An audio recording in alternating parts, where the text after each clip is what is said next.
Boa noite, pessoal, tudo bem? Bom, vamos lá, vamos trabalhar história, vamos trabalhar um pouquinho mais de história. Nessa aula, a gente vai falar sobre Estados Unidos na década de 20, tá bom? O módulo, ele vem com Europa e Estados Unidos na década de 20. Eu vou falar sobre Estados Unidos na década de 20, no período aí da década de 20, tá bom?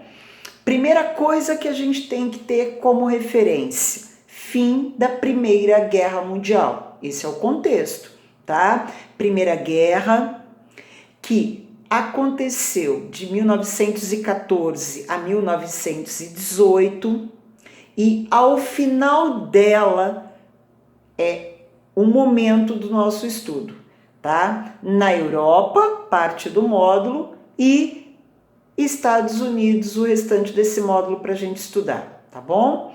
Bom, a primeira coisa, quando começou a guerra, qual era o país de destaque mundial? Inglaterra. Quando termina a Primeira Guerra, quem passa a ocupar essa posição? Os Estados Unidos. Por que motivo? Lembra, os Estados Unidos entraram em que momento na Primeira Guerra Mundial diretamente? Em 1917. A guerra terminou em 18. Quando os Estados Unidos entraram diretamente na guerra, onde a guerra aconteceu? Em território europeu. Quando terminou a guerra, quem que tinha que se reconstruir? Quem que tinha que passar por todo o processo de levantar economia, bens, tudo isso tinha que acontecer? Os europeus. O que os Estados Unidos, a partir daí, se tornaram? Os grandes credores dos europeus. Aqueles que vão ajudar, emprestar. Para quê? Para que a Europa se levante do primeiro conflito mundial, tá? Em termos materiais, em termos econômicos, é disso que eu me refiro, tá bom? Então vamos lá. Estados Unidos, da euforia à crise, é o subtítulo aqui da nossa aula, tá? Primeira coisa, década de 20, foram anos do que nos Estados Unidos? Se a gente fosse em uma frase, a gente fosse aí caracterizar, tá bom? Foram anos de prosperidade econômica e cultural dentro dos Estados Unidos, tá bom? Por quê? Prosperidade econômica, por quê, professora? Porque ocorreu um crescimento econômico gigante dentro do país, no país. Mas por quê? Lembrando, porque eles vão, nesse momento, ser o quê? Os credores, né, do mundo, dos europeus que precisavam se reconstruir naquele momento. Então, diante disso, os Estados Unidos aumentaram produção industrial. Os Estados Unidos elevaram salários, então aumento de salário para trabalhador. Com aumento de salário, você tem o quê? Você tem um grande número de pessoas comprando mais. Então, aumento industrial, aumento da produção agrícola, crescimento da produção agrícola, crescimento nesse momento dos salários, aumento dos salários, levando a uma produção maior de bens de consumo. Então, diante desse crescimento industrial, diante desse crescimento de consumo, nós temos aí o que é um estilo de vida, né, marcando essa década dos Estados Unidos, dentro dos Estados Unidos. Era o que é chamado, né, de American Way of Life. O que é isso? O estilo de vida baseado no consumo dentro dos Estados Unidos. Eles se tornam referência de consumo. Ser moderno, era o quê? Era consumir, era ter, era comprar nesse momento. Então todo o estímulo ao consumismo acontecendo a partir desse momento, tá? Então, nesse momento, esse estilo de vida influenciou diversos grupos sociais, influenciou gerações que desejavam ter o quê? Desejavam ganhar altos salários, claro, tá? E gastar esses altos salários com o quê? Carros, casas, eletrodomésticos. Então, em consumir, em ter muita coisa. para ser feliz. Esse era naquele momento, o desejo, né? Era preciso ter bons salários e gastar com bens de consumo naquele momento, tá? Dentro desse espírito, né, de que o consumo era o sinônimo de felicidade e prosperidade, ter, comprar, acontecer, com esse espírito você vai elevando, aumentando a produção, e essa produção sendo consumida pelos Estados Unidos, fora dos Estados Unidos, tá? Bom, diante desse novo estilo de consumo, de felicidade, prosperidade, ligando a esse consumo, a gente tem aí o desenvolvimento do cinema nos Estados Unidos. Por isso que eu falei para vocês que foi um momento de prosperidade econômica e cultural. Então, dentro da cultura, esse consumir, esse espírito ligado à felicidade, ligado ao consumo, nós temos o quê? Nós temos aí o desenvolvimento do cinema nos Estados Unidos, tá? Em virtude do quê? Em virtude de que se a Europa, tá?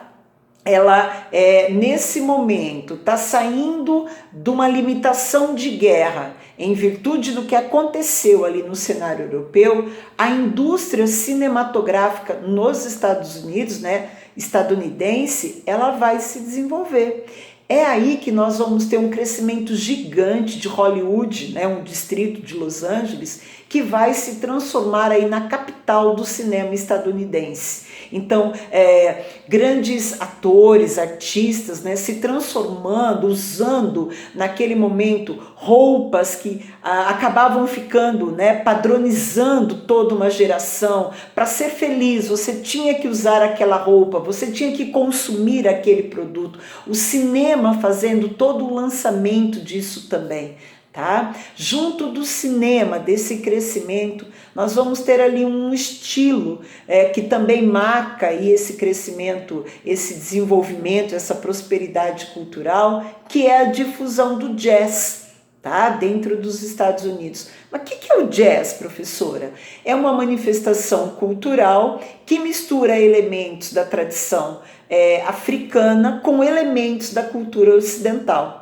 O jazz deixa de ser algo característico só de comunidades afrodescendentes e se espalha pelos Estados Unidos. No momento em que ele se espalha pelos Estados Unidos, e os Estados Unidos simbolizavam o quê? O consumo, a felicidade, aquilo a ser seguido, ele também acaba se espalhando pelo mundo. Tá? E com o tempo, jazz, a música, né, ela vai aí sofrer influência, dando estilos aí, né, contribuindo para que novos estilos, o jazz contribuindo para que um novo estilo de música lá na frente surgisse, que é o rock and roll, tá? Nesse momento aí, todo mundo era feliz, todo mundo consumia, todo mundo tinha o mesmo padrão de vida dentro dos Estados Unidos? Não, né, gente? Tá? Se por um lado você tem uma massa consumindo, ligada à ideia de felicidade, ter, acontecer, você também tem vários grupos aí vivendo um lado bem escuro dessa situação, que eram os marginalizados desse estilo americano de ser, tá? Desse estilo feliz de vida, tá? Quem eram esses marginalizados que, apesar desse otimismo dentro dos Estados Unidos, eram grupos que não viviam da mesma maneira, tá? Eram grupos que estavam marginalizados a essa situação. Lembra do conceito de marginalizados que a gente já falou em história, tá? Tá, que grupos eram esses? Então, nós tínhamos os afrodescendentes, os imigrantes, as mulheres, os trabalhadores pobres. Esses grupos eram grupos que não estavam vivendo esse clima de euforia, esse clima de otimismo que os Estados Unidos, nesse momento, queriam passar, queriam expandir, tá bom? Por que nem todo mundo vivia? Então vamos pegar alguns grupos para a gente analisar. Mulheres. Por que a situação das mulheres nos Estados Unidos na década de 20 ainda era uma situação que não incluía esse grupo? O que acontecia? Primeira coisa, as mulheres já vinham fazendo movimentos para participação política, movimento das sufragistas, tá bom? Quando aconteceu a Primeira Guerra, é preciso lembrar que o seguinte: a mulher, diante da guerra, ela vai sair do seu âmbito doméstico e ela vai trabalhar em atividades fora de casa, ela vai trabalhar nas indústrias, tá? É preciso notar que um novo papel para a mulher estava acontecendo. Ela vai ter duas funções agora, né? O trabalho dentro de casa, o trabalho fora de casa. Porque onde está o marido? O marido está no fronte, o marido está na guerra. Então, a partir desse momento, essa mulher que buscou um novo papel na sociedade, que está indo trabalhar fora, ela também queria maior representação. Por isso que eu falo para vocês do desejo da participação política.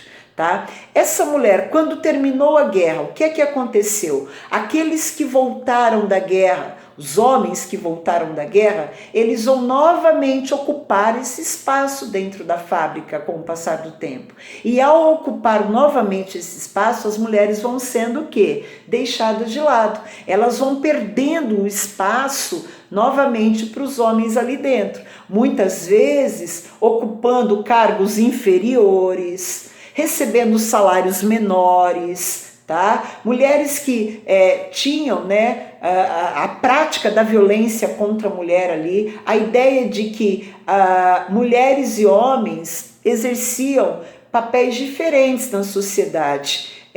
Isso não acabou, né, gente? Estamos aí no mundo em que ainda se luta demais pelo papel de igualdade, pelo papel de direitos, pelo papel de respeito, tá? Por isso as mulheres continuaram e continuam aí a lutar pela igualdade de gênero, né? Por meio dos movimentos feministas. Então, a mulher nos Estados Unidos, ela não vivia o respeito, embora a gente vai ter aí, né, as mulheres podendo votar aí, mas ainda necessitando a conquista do voto nos Estados Unidos, né, para as mulheres é em 1920. Mas ainda restrições, preconceito, tudo isso se manteve na década de 20 aí. Tá? Não é porque conquistou o direito de voto que ela vai ter o respeito pleno, todos os direitos reconhecidos, tá bom? E os negros, professor, os afro-americanos, né? Qual era a situação deles na década de 20? Muito difícil, tá? Tinha acontecido a abolição lá atrás, no processo, no contexto da Guerra de Secessão, 1863, tá? Do século XIX, né? Mas mesmo assim, medidas para inserir os ex-escravos na sociedade ainda eram poucas e assim, não foram, né? Medidas que foram feitas não foram bem sucedidas. Nos estados sulistas, a situação, né? Porque a mão de obra nos estados sulistas tinha sido a mão de obra escrava, a situação era ainda pior. Tá? Não tinham direito a voto, viviam segregados dos brancos. É preciso lembrar que haviam escolas para negros, para brancos, lojas para negros, restaurantes, bairros, ônibus, até bebedouros eram diferenciados. Então a situação aí de intolerância, de racismo era muito grande ainda nos Estados Unidos da década de 20, tá? É preciso lembrar que uma organização racista lá de 1910, ela vai se reorganizar, tá? Em 1910 essa organização racista, a Ku Klux Klan, tá? Ela vai se reorganizar, uma organização que existia desde lá de trás, desde do século XIX, né, que tinha nascido no estado do Tennessee, e ela vai ressurgir aí em 1910, continuou aí perseguindo negros, judeus, imigrantes, né, de uma violência extrema, tá? Então, assim, ainda a situação para os negros era de imensa desigualdade e preconceito, tá? Nas décadas seguintes aí, né, isso aconteceu, ainda permaneceu a marginalização dessas pessoas, tá? Outro grupo que sofria discriminação era dos imigrantes. Por quê? Os estadunidenses encaravam os imigrantes algo como assim: eles estão vindo ocupar os nossos empregos, os nossos trabalhos, o nosso trabalho. Então, a ideia de que a imigração era responsável por problemas sociais dentro dos Estados Unidos, tá? A ideia de que eles traziam doenças da Europa para os Estados Unidos, de que eles ocupavam cargos de trabalho que deveriam ser dos estadunidenses, tá? A ideia de que os europeus influenciavam em ideias negativas, né, em ideologias negativas os estadunidenses, então trazendo o anarquismo, o socialismo, então tudo isso visto aos olhos dos Estados Unidos, dos estadunidenses, como um imigrante capaz de trazer a doença, ocupar o trabalho, o posto de trabalho, trazer ideologias que eles de forma nenhuma desejavam, queriam, tá? E a partir daí, né, de que o imigrante europeu ele tinha o seu estilo de vida. E qual deveria ser o estilo a ser seguido? O dos Estados Unidos. Então, é por isso que, por exemplo, nós vamos ter em 1924 um ato, né, uma lei sendo determinada ali chamado de Ato de Imigração. Era uma lei que reduzia a entrada de imigrantes nos Estados Unidos e, ao mesmo tempo, tentava barrar a influência estrangeira dentro dos Estados Unidos. O intuito era o quê? O objetivo dessa lei era o quê? Era americanizar os imigrantes. Tá? Foram lançados programas para ensinar nas escolas apenas a história dos Estados Unidos, transmitir valores e tradições estadunidenses, tá? Na maioria das escolas não se ensinavam línguas estrangeiras, apenas a língua, o inglês estadunidense. Para quê? Para afirmar esse estilo de vida, essa euforia, esse consumo, esse momento denominado aí de momento muito bom para alguns grupos dentro da sociedade estadunidense. Então, a década de 20, ela nasce como um momento aí de euforia, tá? Só que ela vai caminhar para a crise. Até quando os Estados Unidos vão vender, aumentar produção, tá? Até quando o governo não vai interferir nessa produção?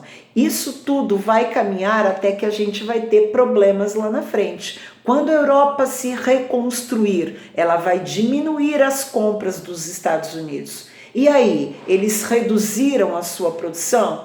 Continuaram a produzir com a mesma intensidade? Isso vai gerar o quê? Vai promover o quê? Isso tudo vai levar à crise lá na frente, tá? Estou só dando um pitelzinho aí que vai ser o quê? A crise de 1929, que nós vamos analisar em outro momento, ok? Tchau!